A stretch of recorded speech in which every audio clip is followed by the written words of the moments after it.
تو اب کچھ ادارے وہ تھے جنہوں نے باقاعدہ اس میں ٹریننگز پر بھی کام کیا ہے خاص طور پہ. تو الحمدللہ پھر اب ایک آگہی کی صورت یہ آ گئی کہ یونیورسٹیوں نے یہ کام شروع کر دیا، اداروں نے کورسز شروع کر دیے. جامع دارالعلوم کراچی کا ایک ادارہ ہے ہیرا انسٹیٹیوٹ آف ایمرجنگ سائنسز، انہوں نے حلال پہ کورسز کرائے اور حلال کے سرٹیفکیٹ کورسز کرائے، 4 ماہی اور کیا کہتے ہیں 6 ماہی اور پھر 5 روزہ اور مختلف آڈٹ کورسز کرائے، پوسٹ گریجویٹ ڈپلوما کرایا. تو حلال فوڈ کے حوالے سے الحمدللہ یہ آگہی کا آغاز ہو چکا ہے، اور اب مختلف یونیورسٹیز، جنہ یونیورسٹی اب حلال اویئرنیس اینڈ ریسرچ کونسل کے تعاون سے، ہارک کے تعاون سے، جنہ ویمن یونیورسٹی حلال پی جی ڈی شروع کرنے جا رہی ہے، کراچی یونیورسٹی کے اس میں آ رہا ہے، ایگریکلچر یونیورسٹی فیصل آباد اس پہ سوچ رہی ہے. تو اب مختلف یونیورسٹیز اس حوالے سے اس پہ کام کر رہی ہیں، اور حلال کے حوالے سے الحمدللہ آگہی اور تحقیق کے میدان میں ایک کام شروع ہو گیا ہے، اگرچہ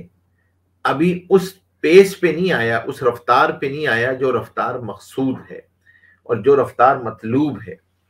اور یہ چیلنج آگہی کا اب تک ہے کہ ہمارے ہاں ابھی بھی ایسے پلیٹ فارم مفقود ہیں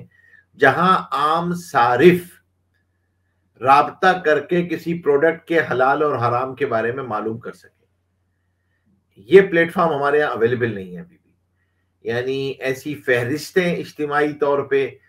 امید کی جا رہی ہے کہ اگر حلال اتھارٹی وجود میں آتی ہے تو شاید حلال اتھارٹی اس کام کو انشاءاللہ سر انجام دے گی، اور ان کے یہ ڈومین میں بھی آتا ہے کہ خاص طور پہ ایسی کوئی سروس پلیٹ فارم جہاں سے عام صارف یہ معلوم کر سکے. تو الحمدللہ یہ ایک بنیادی سا میں نے آپ کے خلاصہ بیان کیا ہے. ظاہر سی بات ہے ہر ادارہ اپنی ذات میں بہت بڑے ادارے ہیں یہ، اور بہت کام کر رہے ہیں، اور ان کے تعارف کے لیے مستقل وقت چاہیے.